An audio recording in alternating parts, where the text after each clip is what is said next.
Hi, it's Robin Sharma, author of The Leader Who Had No Title and founder of the Titan Academy.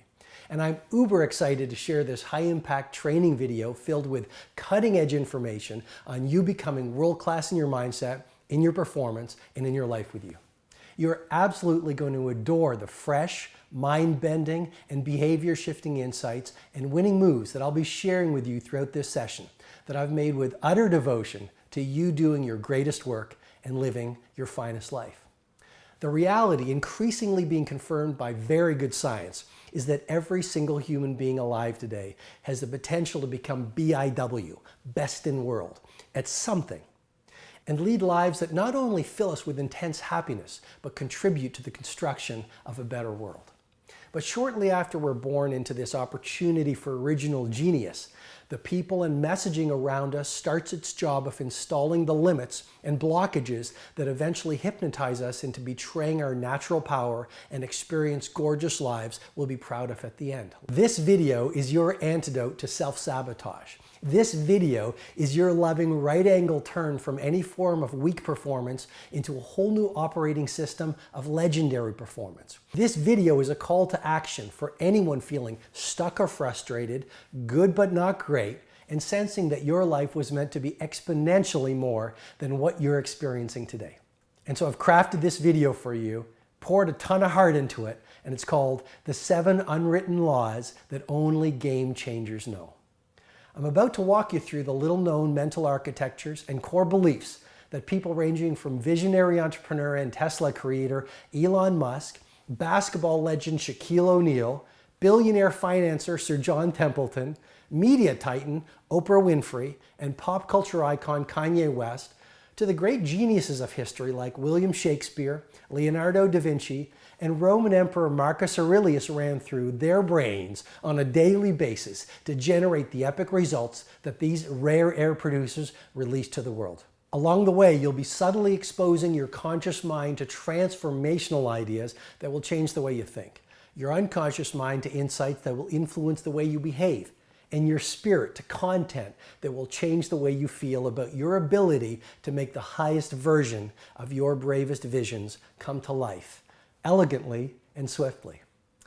Well, you know, the former world champion boxer Mike Tyson once said it so interestingly. He said, everybody has a plan until they get punched in the face.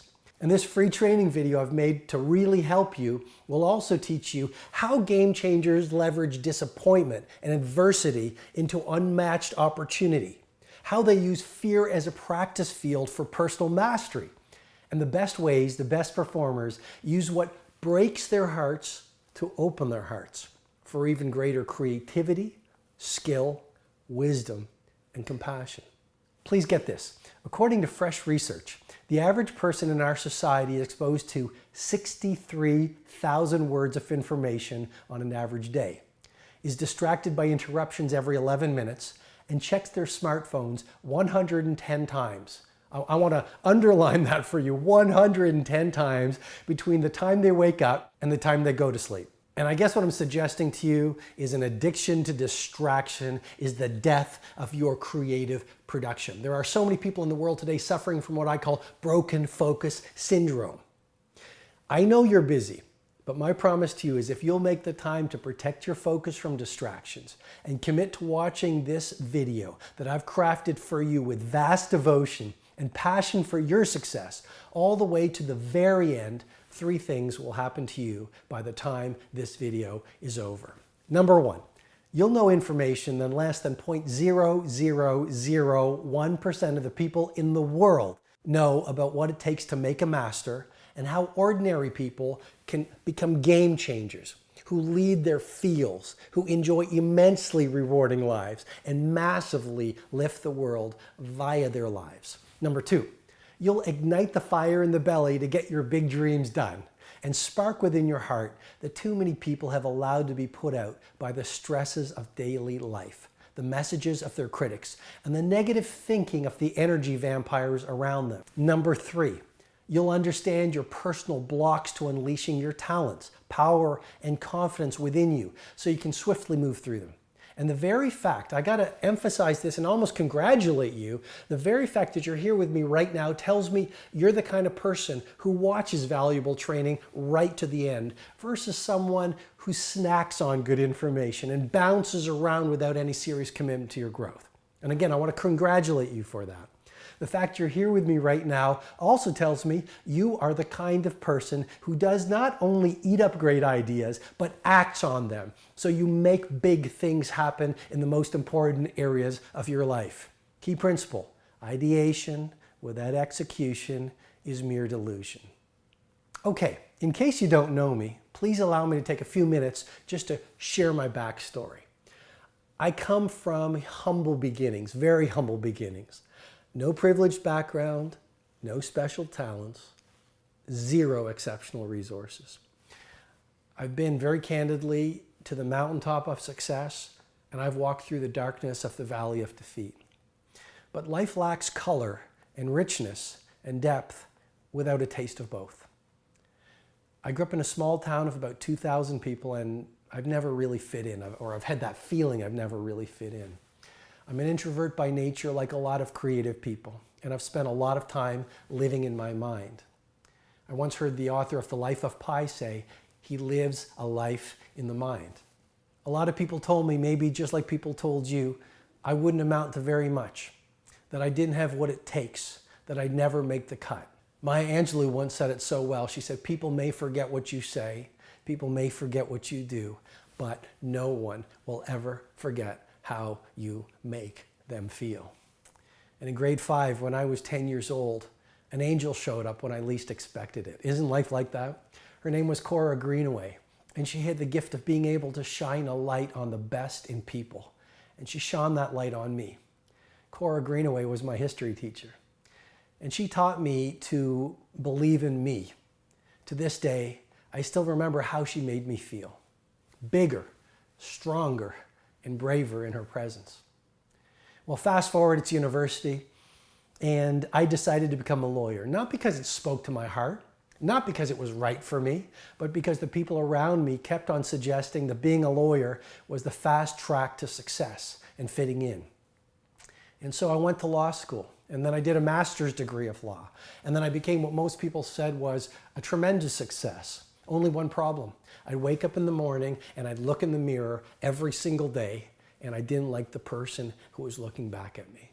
I mean, what's the point of being a success in the world and a failure or an empty man or an empty woman within yourself? Another key principle. When the pain of your stagnation grows larger than the fear of your transformation, then your life begins to explode into success. And I knew it was time to change my thinking. And I knew it was time to change my feelings. And I knew it was time to change my fundamental ways of being.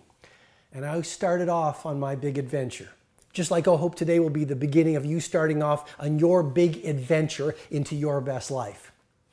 I'd work as a litigator by day, but late into the night and very early in the mornings, I'd be deep into studying what made the great human beings who have graced our planet before us so great.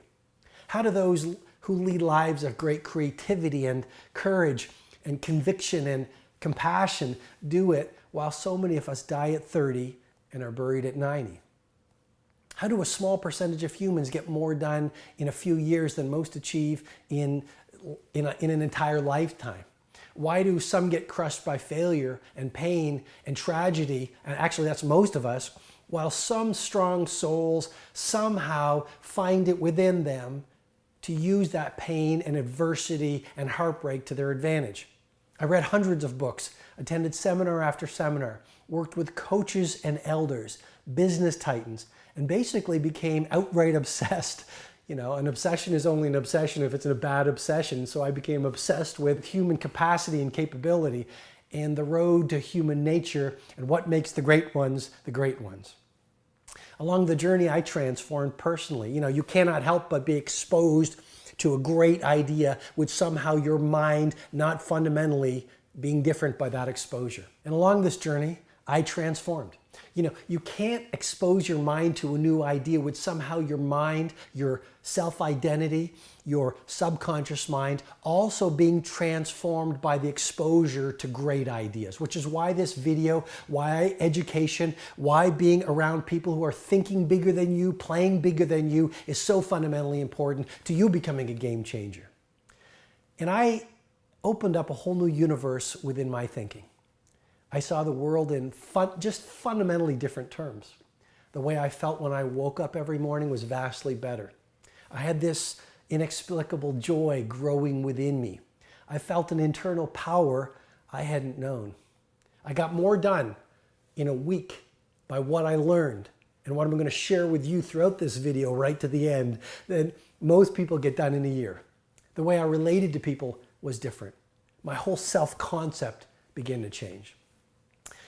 And you know, as I started listening to myself versus the chattering voices of the naysayers around me, a silent whisper from within me suggested, write a book, share your learnings, share your transformation with other people. Now, I was a lawyer, never a writer, but when your mighty why is big enough, the hows of how to do it line up pretty beautifully. And the universe always has a way of supporting you when you come from the integrity of your truth and the passion of your authentic ambition. So I started to write, often at 3 in the morning. I'm not sure where all the energy came from. I'm not sure where all the drive came from. I'd be a lawyer in the day and then get back to this book I wanted to write in the night. I wrote for many months, and you know, I've got to share with you, the world around me ridiculed me. They mocked my dream. They called me crazy, just like they're going to call you crazy as you start to apply what I'm teaching you and unleash it in the world. But they called me crazy for thinking anyone would read my book. But criticism is the price bravery pays to get its best work done. And I was relentless. I love that word, relentless. I called the book The Monk Who Sold His Ferrari. I self-published it in a 24-hour copy shop. My mom was my editor. You know, my first printing was very, very small. My first seminar, 23 people attended. 21 of those people were my own family members. I mean, this all started from very, very humble beginnings. Fast forward to where I am now, and I say this with the utmost of humility, but I want you to know what happens when you start to apply the ideas I'm going to be teaching you throughout this video and in the 2 videos that will follow. My books have sold over 10 million copies in 76 nations.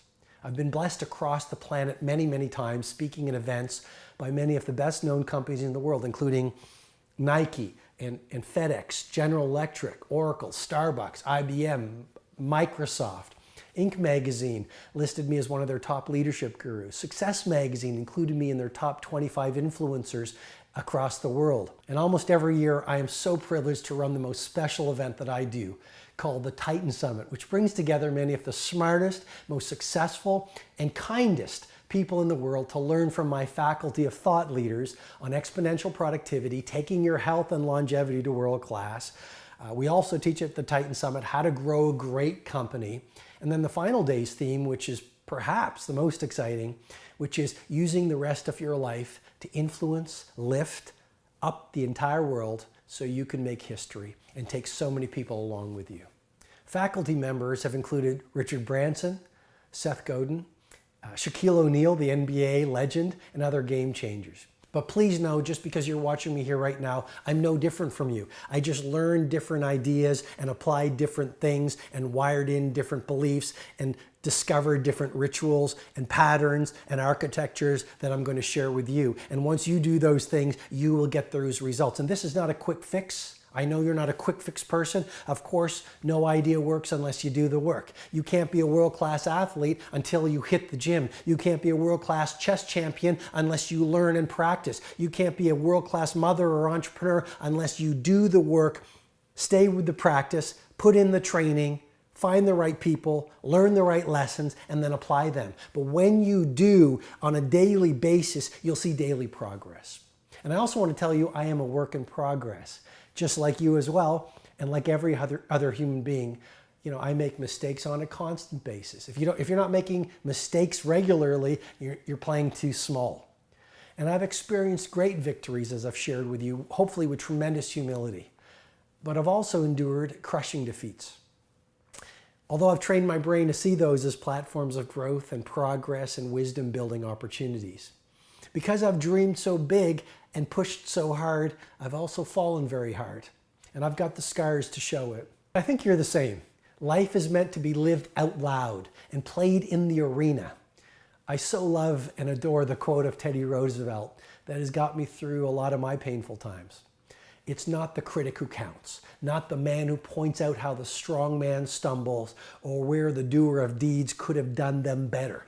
The credit belongs to the man who is actually in the arena, whose face is marred by dust and sweat and blood, who valiantly strives, who errs, who comes up short again and again, because there is no effort without error and shortcoming, but who does actually strive to do the deeds, who knows great enthusiasms, the great devotions, who spends himself in a worthy cause, who at best knows in the end the triumph of high achievement, and who at the worst, if he fails, at least fails while daring greatly, so that his place shall never be with those cold, timid souls who neither know victory nor defeat.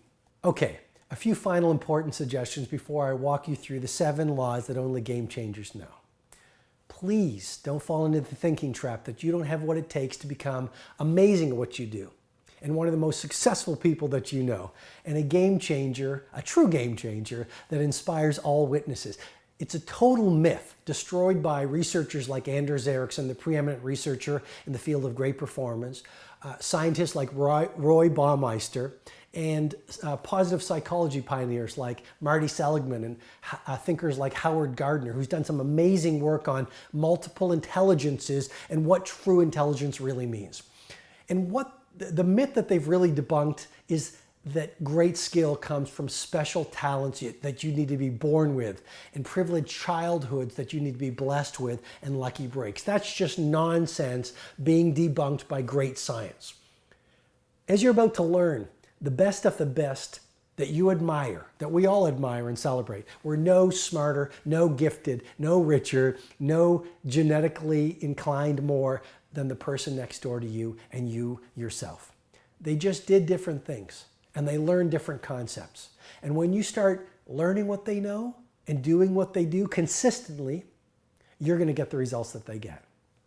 As we go through the rest of this video, please, please, please don't let the voice of your lowest self and the chatter of your biggest fears tell you to stop the video, or that the ideas you'll soon learn won't work for you, or that you're too busy to learn whatever I'm teaching, or whatever excuses your insecurities will start to try to sell you as you leave the safe harbor of your known and go out into the brightest possibilities of the rest of your life.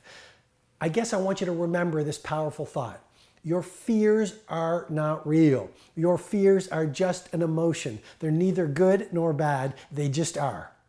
And it's human psychology for your fears to start screaming when you have the opportunity to leave this circle of security, grow into more of your power, and realize more of your potential. You're smart and committed to becoming your absolute best. Don't give up. Your life's just too important to give it over to your loudest excuses. And then also, and this is the last thing to keep in mind, please watch out for your self-sabotaging patterns that are going to come up when you start to hear these new ideas.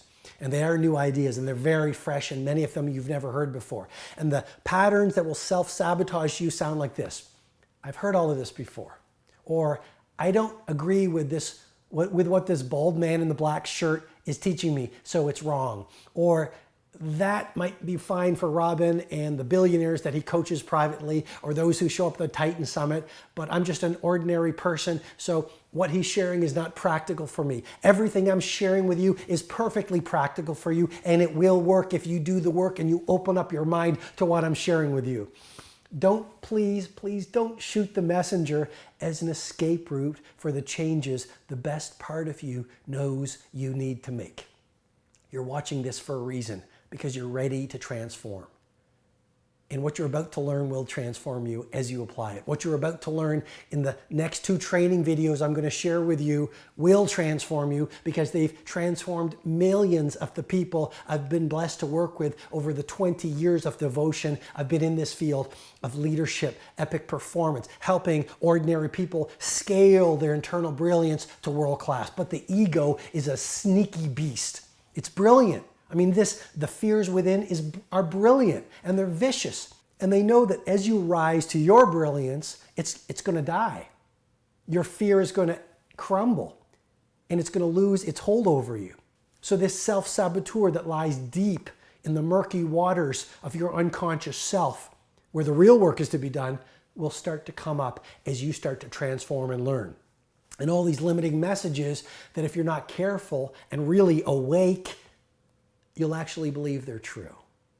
But your excuses and your self-sabotaging mental patterns and your false beliefs are just the lies your fears are trying to sell you. Trust me, today is the day to stop listening to them and get busy making outrageous success happen. The 7 Unwritten Laws That Only Game Changers Know is a framework for uncommon performance, rewiring your mindset to win in both excellent and miserable conditions. Hey, we're all human here, right? We all go through the ups and the downs. And it's really all about leading a life that truly does make history. You can do this. You're meant to experience this. Today is your day. Now is your time. So let's get right into these laws. Okay, fasten your seatbelts. Here we go. Game changer law number 1. A mighty vision releases massive talent.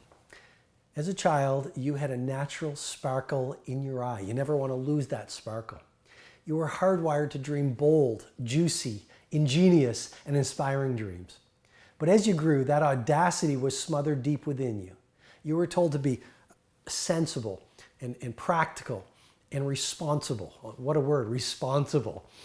Because you were a little kid and you trusted the adults around you to teach you how the world worked, you bought into their fears without realizing they were just teaching you the fearful thinking they themselves had been raised with.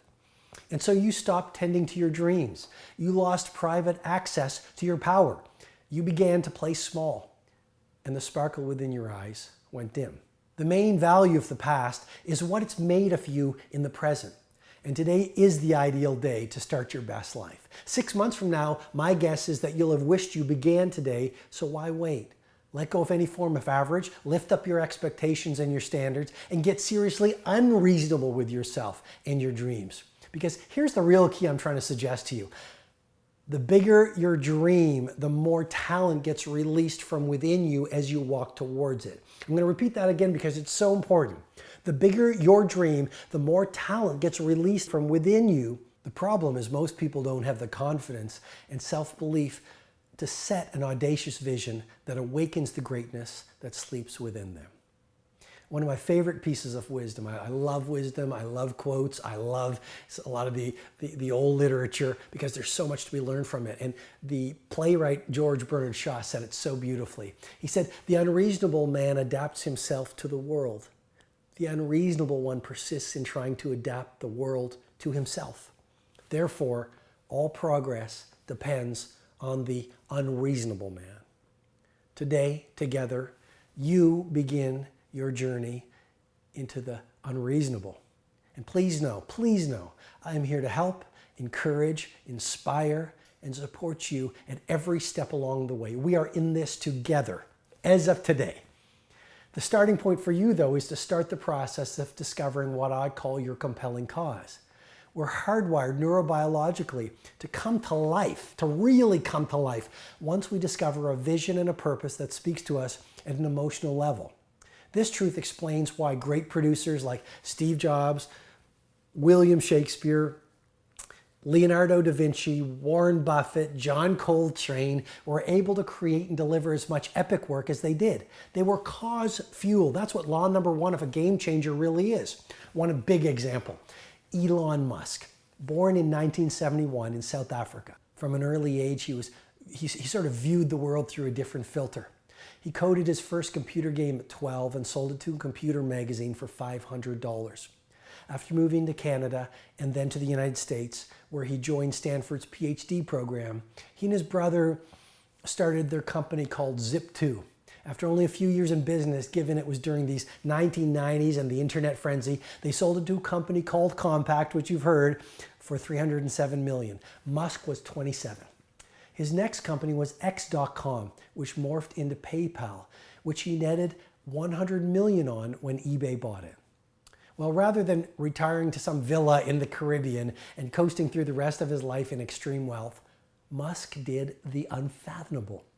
He invested $100 million of his own money in a beyond risky venture involving a rocket company that would allow human beings to become multi-planetary species, including his dream of colonizing Mars over the next 100 years.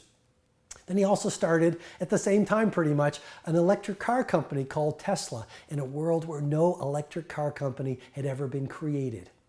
And to add to the seeming insanity, he launched yet another company around the same time called Solar City, which would install solar panels in the homes of millions of people. In 2008, he almost lost everything. The rockets being built were not launching. Tesla's first car was vastly behind delivery schedule, and people started laughing at him. They started ridiculing Musk, calling his ambitions impossible, and chattering away that his companies were on the way towards tragedy and that he'd lose everything. And then on top of it all, the global economy collapsed. And on top of even that, he was enduring a very messy divorce with his first wife. These words of Albert Camus have sustained me personally during adversity, and I think they fit here. In the midst of winter, I found there was within me an invincible summer.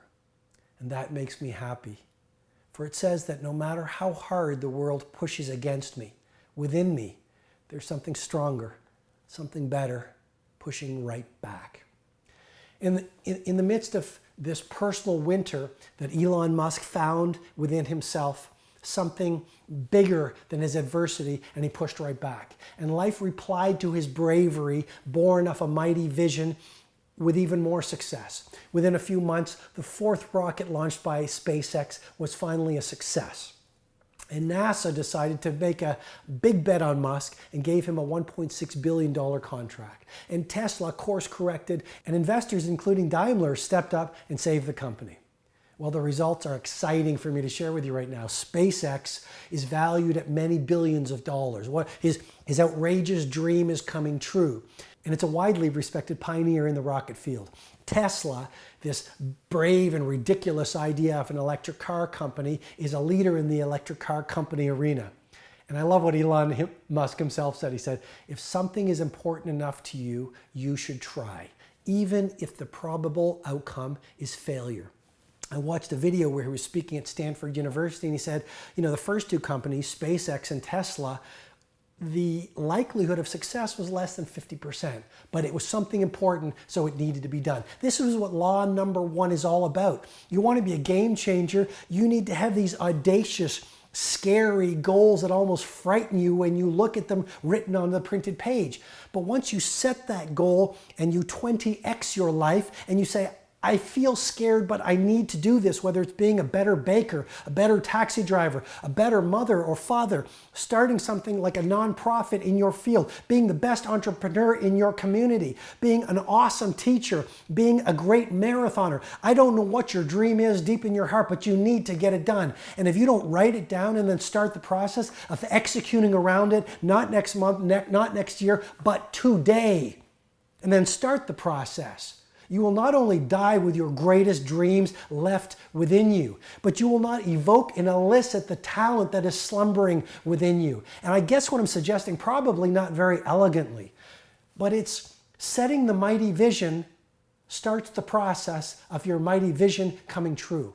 The very nature of setting that mighty why evokes and elicits the talents and the passion and the energy that will bring the talents to the world and give you the fire in the belly that is probably missing in your life. Otherwise, you wouldn't be here right now. And you are the kind of person who can get those dreams done. And you owe it to yourself.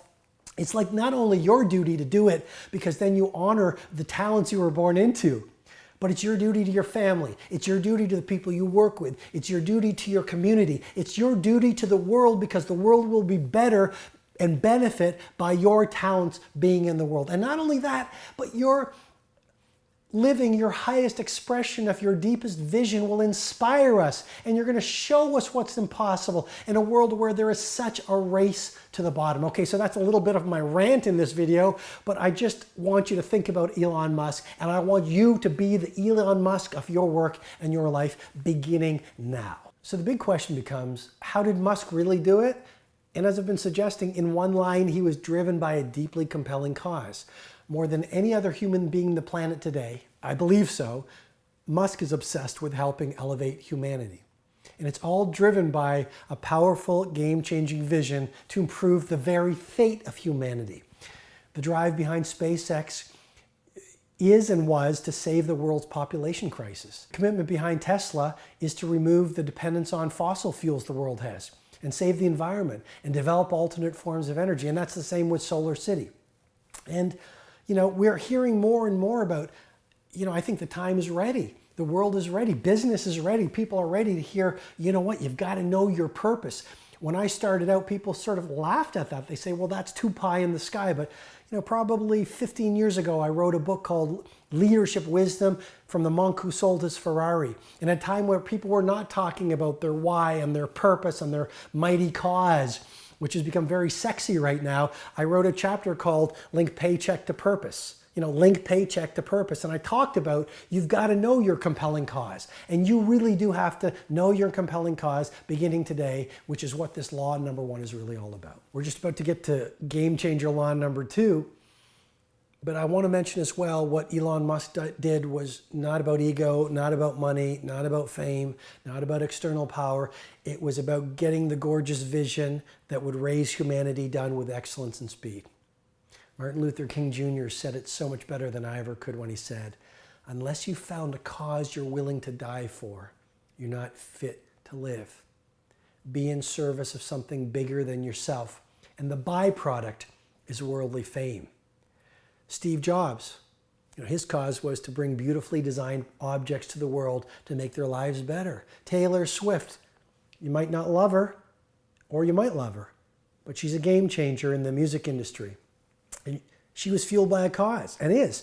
My hope, she said, is that in every young girl they realize their self-worth. Harry Potter star Emma Watson, who is now obsessed with standing for the rights of women across the planet, she set a passionate purpose about releasing the talents young women didn't know they had.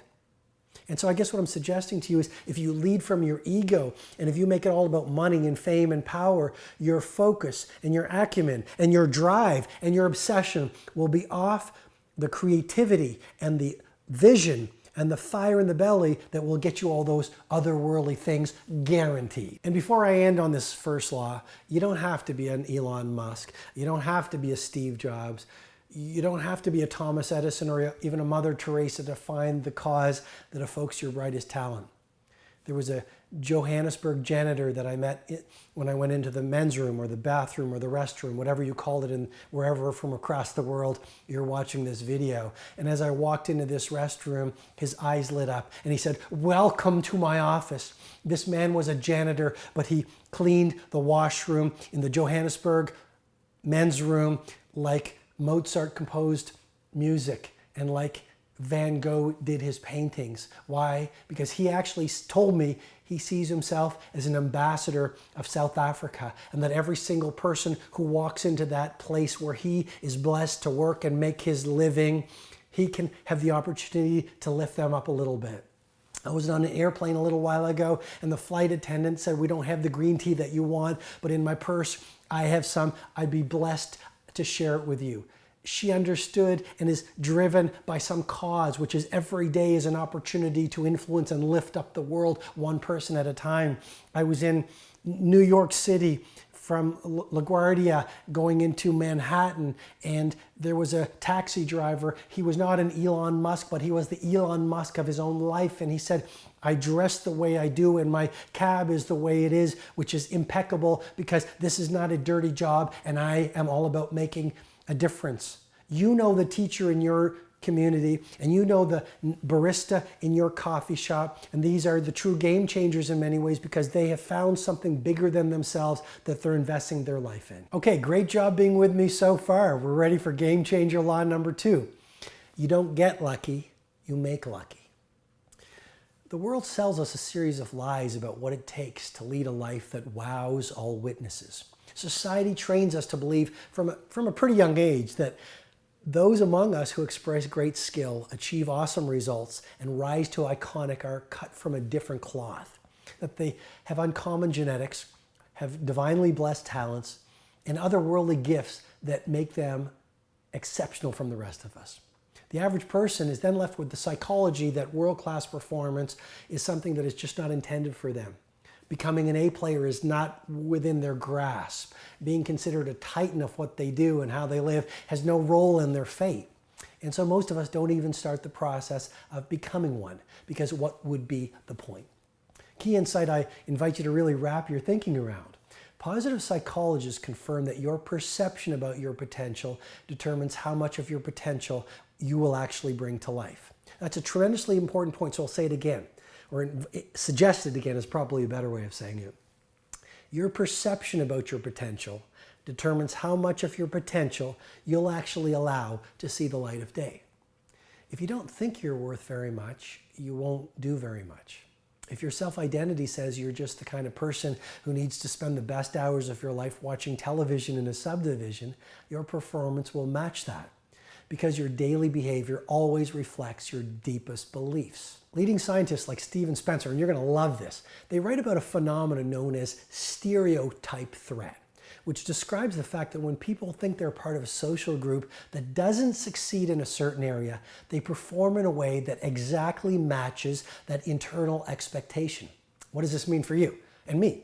It means that if you come from a neighborhood of low achievers, and if you're not careful to manage your thinking and your self-identity well, you'll unconsciously, so it's unconscious, you don't even know you're doing it, but unconsciously you'll buy into this stereotype and perform as a low achiever. This means that if you fall into the trap of making excuses like, my parents didn't have money, so I can't have money, or people just like me can't achieve amazing results, that kind of thinking program will create a self-fulfilling prophecy, and you'll get a life born of those fears. There's even more extremely powerful information emerging from science, and it's called epigenetics. What is epigenetics? Well, it's information in a cell that determines which traits within a genome will get expressed. Now, it's all pretty complex, but the bottom line for you and me right now is this. Science is discovering that environmental factors, including how you think, behave, what you do every day, how you respond to stress, your daily diet, your environment, even things like do you watch the news, actually influence what part of your genetic potential you will express over the course of your lifetime. It even suggests, according to epigenetics, if the people around you are depressed, you will become depressed. If the people around you don't think they're going to play at world class, you will become someone who thinks you can't play at world class. If your environment is dull and uninspired, don't be surprised if your genetic languaging in your DNA, which is in every one of your cells, does not express the genius that you were born into. Another bottom line, what it means for you, it actually means you have the choice as to how much of your genetic potential you actually get to express between now and the rest of your life. And that is an incredibly exciting finding, because it means you actually have the power to choose whether you fully express your genetic potential or not. It means that your decisions actually affect your epigenetics and gene expression. So it also means if you're making bad dietary choices or friend choices or circle of influence choices or fitness choices or intellectual choices or emotional decisions, you're actually going to pass that way of being not only across the rest of your life, but down to your future generations who will follow you, according to science. On the other hand, when you make new choices as to how you think, how you perform, how you achieve, what you learn, how you'll live, you literally change the abilities and the lives, not only of your life, but your future generations. And as I've been suggesting, if you buy into the myth that those who are called geniuses and elite performers are naturally endowed with talents you don't have, then you won't do the work required. Invest in the learning programs needed. Surround yourself with the right people to become a genius in your chosen field. And live a life that you'll be proud of at the end. Why? Because what would be the point? What would be the value of setting this epic vision for your future I mentioned under Law 1? What would be the point of practicing relentlessly and putting in the training hours obsessively? What would be the sense of learning more and investing in your personal development and investing in the online courses and getting the right coaching and being in the right population? Because it wouldn't make a difference. But if you think and behave like this, you'll betray your genetic and human potential to do amazing things with your life and live a life that does inspire the world around you. I'm going to encourage you to think about what famous psychologist Alfred Binet, who invented the first practical intelligence test, and he once observed, it's not always the one who starts out the smartest who ends up the smartest. I got to repeat that again because it's so sort of mind-bending. He said it's not the one who starts out the smartest who ends up the smartest. According to science, our very definition of what potential means is changing. Science really is teaching us that the whole idea of potential is a lot more flexible and plastic and moving than we traditionally have been thought for hundreds of years. For example, the concept of neuroplasticity is now explaining that our brains are like a muscle and that the more we flex them, the stronger and faster they grow. So in this moment, you actually have the brain you've earned versus the brain you deserve. So even more confirmation of what I'm sharing from you comes from psychologists like Carol Dweck. And she says it all comes down to, in other words, being a game changer and an epic performer all comes down to installation of one simple yet extremely important belief. And here's that belief. My potential and talent is not fixed from birth. My potential and talent can grow if I do the work to get the growth. In her excellent book, Mindset, Dweck makes the distinction between a fixed mindset and a growth mindset. And her research shows that every top performer in her studies had this second growth mindset in common. In other words, they believed that if they did the right things, they would get the right results. And if they kept on learning and training, they would keep on rising. You can spot a person with a fixed mindset a mile away. What do they look like? They're stuck. They're stagnant. They unconsciously operate as victims, blaming the unfair hands of fate for the way their lives look. These people with a fixed mindset recite excuses like, successful people just get lucky, and geniuses have special genetics, and learning is a waste of time, and I tried to get better, but it didn't work. And I could never do what those great people do. They're just different from me, and I'm just born this way. Human beings with this mindset, they complain a lot and they excuse a lot and they watch a lot of mindless TV and they do as little as possible on any given day. They think investing in personal development courses and professional education is a waste of time. They numb the pain of potential unexpressed by video games and web searching. And they basically live the same year 80 times and they call it a life. No judgment, but they totally see themselves as unfortunate little victims. They are giving away their power to do the amazing things that they could do with their lives to the people and conditions around them. Well, people with the growth mindset, to use Carol Dweck's term, are extremely different in their thinking and their worldview. They think like leaders. They get that fortune and success is less about your static DNA and more about your perception and your commitment and your character and your choices. And as I've shared, you can actually cause your DNA to more fully and beautifully express itself through the power of epigenetics. So producers with the growth mindset love to learn. They get that the more they know, the more they can achieve. They understand that through focus, hard work, things that are within their control, other things like tons of practice, persistence, grit, patience, extraordinary results are guaranteed to show up pretty quickly. And when they fail, people with the growth mindset treat it as part of the process of getting better. When they are challenged, they rise to meet the challenge, knowing that setbacks are nothing more than opportunity in wolf's clothing. Today, in this moment, my encouragement to you is to tattoo onto your brain cells The belief that rare air performance and vast success has less to do with the potential you were born with and a lot more about, I'm going to underline this for you mentally, what you choose to do with whatever potential you were born with. In life, it's not the most talented who wins, but the bravest, the one willing to focus the most, practice, persevere when failure appears, outlearn the competition, surround themselves with other A players, and create the environment needed to be the best. And I guess what I'm suggesting to you is confidence in your abilities, faith in your capacities is far more valuable than this inborn talent concept. And commitment beats giftedness every single time. You're smart, so you know this truth. The world really is full of these super high IQ and genetically blessed human beings who did very little with what they were born with. And the history books are full of top athletes and musicians and business greats and science pioneers who started off average but worked their way up to legendary. Just one example is Einstein was called slow. Can you believe that? More science. James Flynn, the psychologist, uses the term capitalization IQ to describe the phenomenon I'm speaking of. That what you do with your talent is far more essential than how much of it you were born with. And again, the key idea is this is within your hands. Okay, we're almost at law number 3 to be a game changer, but I want to offer some final examples of so-called ordinary people who did extraordinary things. Sir John Templeton, who passed away at the age of 95 a number of years ago, he grew up in very humble beginnings in a small town in Tennessee. Very few people around him had ever been to university, but he believed in his own potential, and he believed in his own talents, and he believed in the value of education and relentless persistence. So what did he do?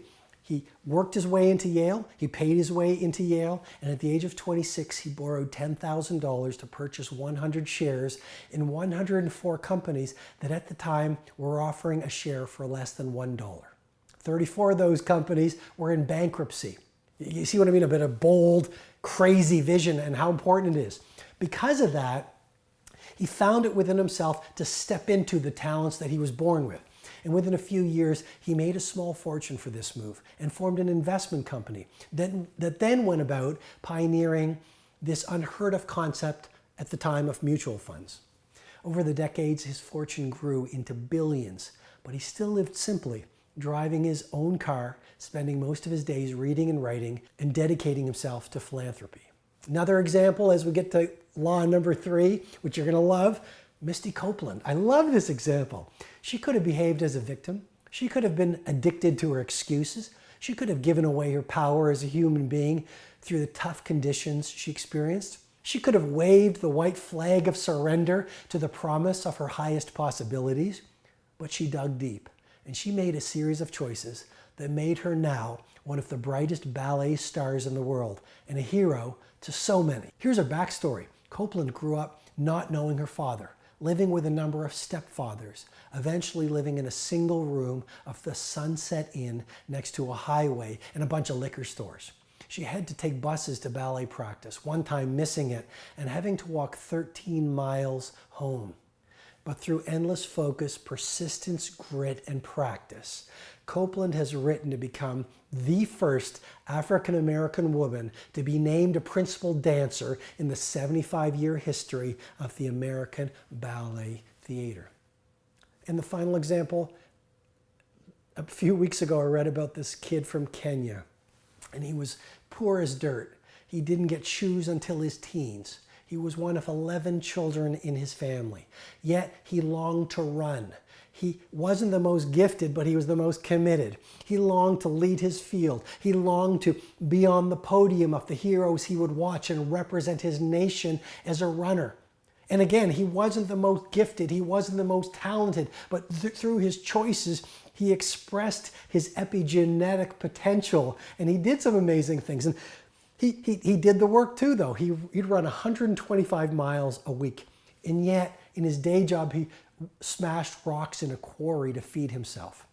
But years later, Geoffrey Mutai is now considered one of the greatest marathoners in the history of the marathon. He's rich, he's famous, he's adored. But you know what? More than anything else, from everything I've read about him, he's a man who loves himself by the things that he's done. Well, I want to congratulate you because we are now a game changer law number 3. You can be a virtuoso or you can be popular, but you can't be both. In a biography on Jay-Z that I read, something just popped off the page for me. And it was his comment that he knew he'd achieved liftoff in pop culture success when haters started trying to tear him down. He even wrote a song about it with Kanye West called Haters. Taylor Swift, who I mentioned a little earlier in this video, has written a similar song that speaks to this human reality of people leaving the membership of the cult of mediocrity and starting to make their rise into rare air levels of success and influence, experience the fact that other human beings try to bring them down. The deeper psychology behind this is when you model the highest of creative and productive possibility, you will inevitably bring up the insecurities of all those who have not used their own potential. And rather than accepting personal responsibility for the way their lives look and then making the changes needed to make their life a life that wows, it's far easier for people in this cult of mediocrity and safer to throw stones at those who have succeeded. Winston Churchill said it beautifully. You have enemies? Good. That means you've stood up for something sometime in your life. When you stand up for your gifts, when you stand up for your dreams, when you stand up for your deepest values, when you stand up for the life you have been placed on this earth to live, my friend, I share with you from the deepest place within me right now, people will attack you. And if you really get to a place of world class, they will start to hate you because the very nature of a disruptor, the very nature of a game changer, the very nature of a leader means you leave the herd of average and you rise into the rare air of the place you have been designed to be. I guess what I'm suggesting to you is being a game changer is a lonely sport. And as you apply all the ideas I've hopefully very passionately shared and researched and really obsessed on so they're great for you and make a real visceral difference in your work life, your productivity, your mindset, your performance, your family life, your love life, your community life, every core area of your life.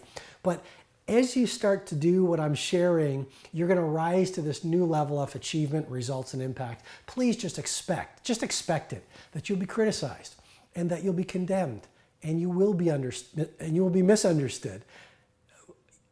And often it's by the people who are closest to you. And also just remember that ridicule is the price visionaries pay for leading a life that makes history. I mean, just imagine where the music world would be if Kanye West or John Coltrane or Mozart or Beethoven or Bach had listened to the haters who were threatened by the full expression of their highest brilliance. Just imagine where technology would be if Steve Jobs or the Google guys didn't persist in executing around their goals. Just imagine where the science would be without Da Vinci or Copernicus or, Jonas Salk or Albert Einstein if they listened to the people who laughed at them and who said, your visions are impossible and you don't have enough talent. Where would the world be if the true game changers had bought into their haters? And as you know, the starting point is believing in you because no one's going to believe in your vision until you deeply believe in your vision. And just remember as well, self-confidence is contagious. Okay, game changer law number 4. Failure reveals progress and heartbreak delivers strength. And before we go further, I've got to say, I think you're awesome. Do you know how rare it is? Someone in this world right now where people are addicted to distraction. They can't sit still. So many people don't have the focus. I call it broken focus syndrome. So many people, they snack on great content. They don't show commitment anymore. They don't follow through on their learning. They don't follow through on their promises. They don't follow through on their dreams. No judgment whatsoever, just an observation. And you are here with me to this point, game changer law number 4. What does that say about you? What does that say about what's within you? What does that say about your potential? What does that say about the kind of person you are? It says to me, you are the kind of person that has something deep within you that knows you want to be a game changer and you want to learn how to be a game changer. It says to me, you're the kind of person that will do the things that I will share now in this video, throughout this video and in the next 2 videos that I'm going to be sending to you, that you will not only read them, you'll not only watch them, you'll not only be open to them, you'll not only digest them, you're actually going to execute around them. And it also suggests to me you will get the results as you do the work. So I just want to congratulate you because you don't see it so much in the world that we currently live in. And I think it's worth me saying, congratulations. Okay, law number 4 is going to start off with a great quote from Nietzsche, who once said, "What doesn't kill you makes you stronger." He also sagely observed that chaos gives birth to dancing stars. I guess what I'm suggesting is crisis brings the potential for extraordinary transformation. And I say potential because most people really do allow failure to crush them. But the game changer is vastly different. She or he leverages is the key word, adversity to grow them. And it's just a belief they install and then a decision they practice. And just as the violinist who trains daily gets better, and the chess champion who practices regularly becomes greater, and the boxer who does the workouts every morning while the world is asleep grows stronger, using difficulty to your advantage is a skill that you will definitely become brilliant at with daily devotion and practice. And that's one of the great things about practice. Every single workout makes you a little bit better. And small daily optimizations and improvements over time lead to legendary results. And the victim will say, "I'm having a bad day or a bad decade or a bad life," or the sort of fixed mindset entrepreneur will say, "Oh, why me?" and get stuck. And the growth mindset entrepreneur and the real game changer will practice developing a mindset and an emotional architecture and a way of being.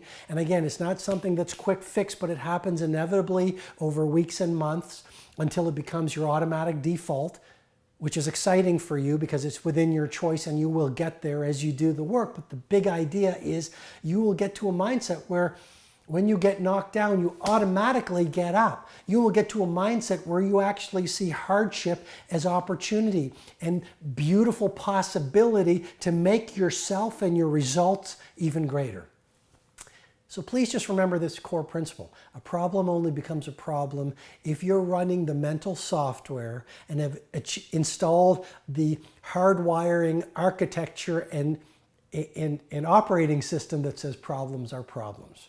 And I totally get that you say, "But Robin, isn't feeling the pain or getting discouraged during a difficult time, isn't that part of being human?" And I'd say to you, that's an old way of being human. And what I'm inviting you to start playing with and being a game changer is human nature 2.0.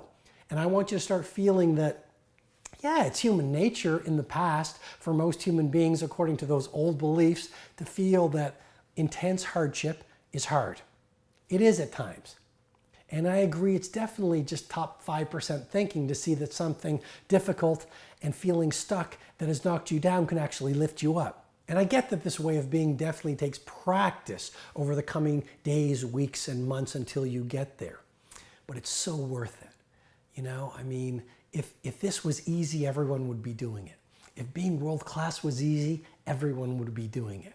If being in the best fitness of your life was easy, everyone would be in the best fitness of their lives. If doing world class work that stuns your industry was easy, everyone would be a Jordan or a Picasso or an Elon Musk or the Mother Teresa of what it is that they do, or the Misty Copeland of their industry. And that's the opportunity, because so few people are willing to do the work and go deeper. It's because so few people believe that they can rise to iconic. And I've given you the science. That's all just a myth. You have that opportunity here today. And so what I'm suggesting to you is, as you do the practice and do the training and do the work, you will feel confident, positive, happy, and peaceful on the inside, no matter what's going on the outside. And that is a great place to be. Your inner state of grace and power will no longer be conditional on everything in your outer world being perfect. And that's an amazing place to be. And if you're still resisting me on this idea that you really have it within you to get to a place where no matter if your outer world is falling apart, you are graceful, powerful, and strong within, please just think about this. Everything you now find easy, you once found hard. And that's the very nature of developing any skill. See, all of this is developing a skill. Unconditional bravery is the skill we're talking about. And of course, it's going to be hard at first. And of course, it's going to be messy in the middle as all your false beliefs get torn down and make way for better beliefs. And it's going to be ever so gorgeous at the end, which is the state of mastery. Okay, so you're saying, Robin, you gave us some beautiful science in the previous lies. Give it to me now.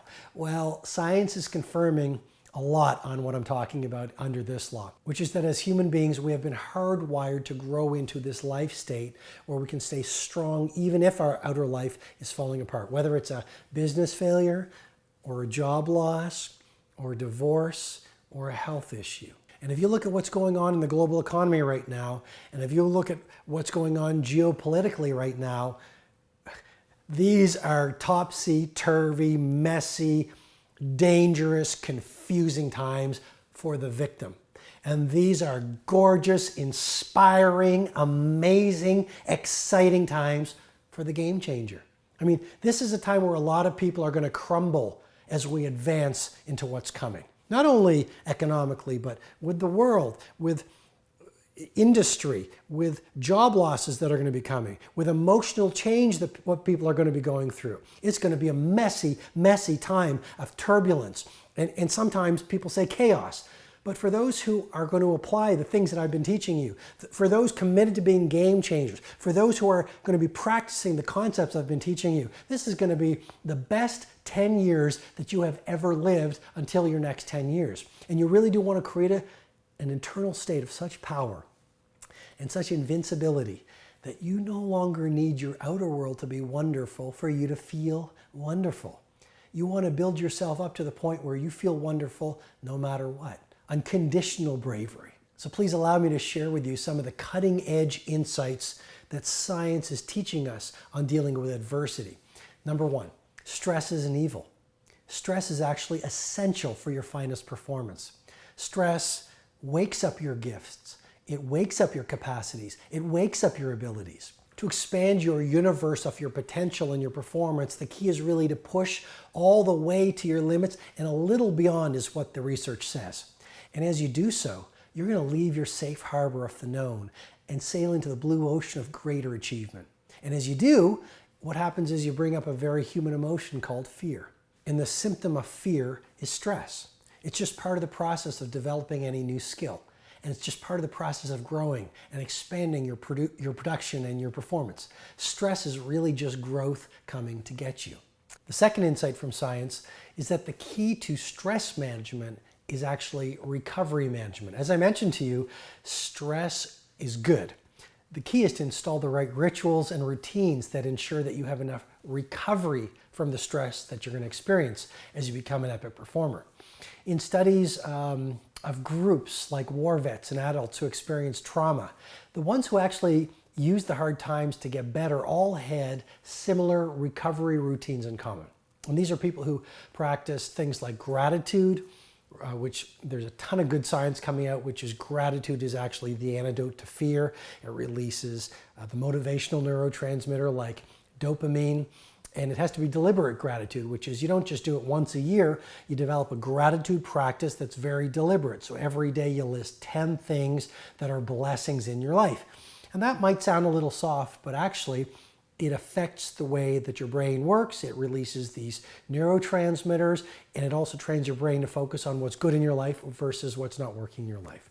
These people also had in common recovery routines like reframing adversity into opportunity. Other recovery routines included leveraging physical fitness. So they were in the best fitness of their lives, and that created this internal pharmacy of mastery that allowed them to turn hard times into times of growth. And almost all of these people that were studied found some great purpose and learned from the lessons of the trials they were working through. And so what these recovery routines did, and another one would be meditation. Meditation is nothing really spiritual or religious. Meditation actually grows your prefrontal cortex. Meditation actually releases BDNF, brain-derived neurotrophic factor, which has been shown not only to grow brain cells, isn't that exciting, grow brain cells, but actually to repair damaged brain cells that occur during stress. And physical fitness also releases brain-derived neurotrophic factor, which has been called Miracle-Gro for the brain. So you definitely want to use these recovery methods, including the meditation, the physical fitness, the daily gratitude practice, to then train your brain to release the dopamine and all the good the good chemicals, so that your response to difficult times actually is vastly different from the ordinary people around you. Okay, game changer law number 5. Daily wins beat unexpected breakthroughs. Consistency is the mother of mastery. Consistency is more valuable than intelligence. What you do every single day is so much more important and valuable than what you do once in a while. So the best writers write when they wake up, not only when they feel inspired. The best athletes do their practice when they're committed to doing it instead of when they just feel like doing it. The most successful entrepreneurs do the work when they've scheduled it, not when they have the energy to execute around it. So what I'm really asking you to wrap your brain cells around is self-discipline beats lucky breaks every single time. And you really want to get your daily schedule right. One of my favorite stories is the story of Picasso. And by the way, if you ever have a chance, go to Barcelona and find the Picasso Museum. It's full of his great works, and it's full of a lot of information on how he ran his days. And one thing that really stands out even to this day was there was a sign that said people were disturbed by the genius of Picasso. And when you start playing your best game and when you start being the game changer I know you are built to be, people will be disturbed by the brilliance and the giftedness and the talent and the energy and the work you release out into the world. So one day Picasso was in a marketplace, and this woman saw Picasso and she ran over to him and she said, "Mr. Picasso, I'm a huge fan. Would you please do a little drawing for me?" And he said, "Sure." And she pulled out a little piece of paper and handed him a pencil, and she said, "Mr. Picasso, here you go." So he looked at this little piece of paper and he did this little drawing and handed it to the woman. The woman looked at it and said, "Ah, Mr. Picasso, you're a genius. You're so brilliant." And she walked away. Well, he stopped her and he said, "Ah, my dear lady." And she said, "Yes." He said, "That'll be $1 million." And she said, "What? Mr. Picasso, that took you 30 seconds to do that."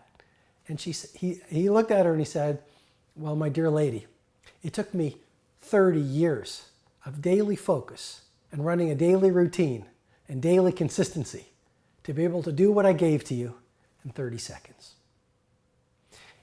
Again, what you do every day is so very important.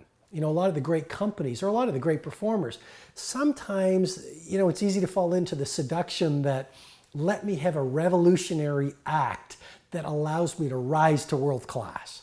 Even businesses, it's let me do one product created on one Friday afternoon that will change the world, that will change the industry, that will change the way this company rises. But if you look at the Apples and you look at the Googles, you look at the Amazons, you look at the William Shakespeares, you look at the Alexander Wangs, you look at the Emma Watsons, you look at the best of the best, and they all got that greatness is less about revolution and greatness is so much more about evolution. Your days are your life in miniature. And what you do today is literally creating the entire future you'll be experiencing. Which brings me to game changer law number 6, and this is one of my favorite ones. The more you learn, the more you'll achieve. Read almost any great biography from any great performer, and you'll discover they all have one thing in common. They are absolutely fanatical learners. And they totally get that the single best investment you will ever make is to go all in investing in yourself. Elon Musk's brother, Kimball, said that Elon would regularly read for 10 hours a day. I remember hearing a fantastic interview on Warren Buffett by Charlie Rose. And, he said, "Well, what do you do every day that has made you one of the brightest thinkers in investing?" And he said, "I read for about 10 hours every day." And, Charlie Rose couldn't believe it. He said, "You spend most of your days reading?" But the key to really remember this is, as you know more, you can do more. Steve Jobs was not a genius. Steve Jobs could see more and around corners compared to his industry peers because he was obsessed. All he did was read and live and think about technology, the intersection between entertainment and technology, and the things that mattered most to him. So a key high performance law is simply this: your external results can never be greater than your internal self. What's going on within your thinking, within your feelings, within your physical life, and your spiritual world all unite to produce your behavior in the world. So the core move is to do the inner work needed to construct an undefeatable self. And then as you advance through the world, you become undefeatable. Psychologists have a term, again, we'll go to some science. The psychologists have a term for this called personality hardiness. And the great news is via practice and via choices like learning, investing in your personal development, professional education, you can cultivate it. Via practicing, you can strengthen it. Via devotion, you will unleash it. I call this the 2x, 3x mindset. If you want to double your income and your impact, you absolutely must make a commitment to tripling your investment in two core areas. Your personal development. So in other words, thinking like a pro, releasing the anger and frustration and lack of self-worth in your emotional life, doing the work required and learning what it takes to become physically fit like an athlete, and doing the spiritual work so that you do live for a cause that's larger than yourself. And that's the whole physical piece, and that's the whole personal development piece. But the second thing to invest in is your professional education. I mean, you literally want to be the heavyweight champion of your industry. You literally want to know more about what you do than anyone who has ever done the work that you do. And that's a gorgeous opportunity because people pay for the best. Even if we're in a recession, even if there's a meltdown globally, economically, even if there's job layoffs, even if you are facing more competition in your sector than ever before, if you are the best at what you do, people will blaze a path to your door. You want to commit yourself today, now, to outright mastery. And every legendary performer truly has invested massively in their learning and in their skills development. Personally, I invest in at least 2 audio books every single week, and I call it Traffic University. So when I'm driving to the office, when I'm driving to a meeting, when I'm driving to pick up my kids from, let's say, soccer practice or whatever it is, I am listening to audiobooks. I'm learning about productivity. I'm learning about mindset. I'm learning about relationship building. I'm learning about stress management. I'm learning about leadership. I'm learning about entrepreneurship. I'm learning about philosophy. I'm learning about the lives of great people through their autobiographies or their biographies. I'm going through one right now, and it's on Roosevelt. I went through another one recently on John F. Kennedy. But I download books relentlessly. Personally, I invest in online courses constantly. I've got some of the best ideas that have been truly right-angle turns that have transformed my business life, my mental life, my productivity life, my energy life, my physical life, my personal life from the courses that I've invested in online. And then every quarter, you definitely want to invest in going to a conference because you can't put a price tag not only in the information you're going to learn, but being in a room with people who are as smart as you or even smarter and who have done the things that you want to do. I call this the Roger Bannister metaphor. You know who Roger Bannister is? Well, he was the first human being to run a mile in under 4 minutes. And before he did that, people said no one could ever do this. It is simply impossible given the human dimensions for a human being to run a mile in under 4 minutes. But after he did it, within the weeks and months that followed, lots of people did it. It's not that it wasn't possible, it's no one had ever seen it done. And that's why I call it the Roger Bannister metaphor. Once you're in a room, like by going to a conference, being around the people who are doing the things you want to do and living the life you want to live, you see what's possible.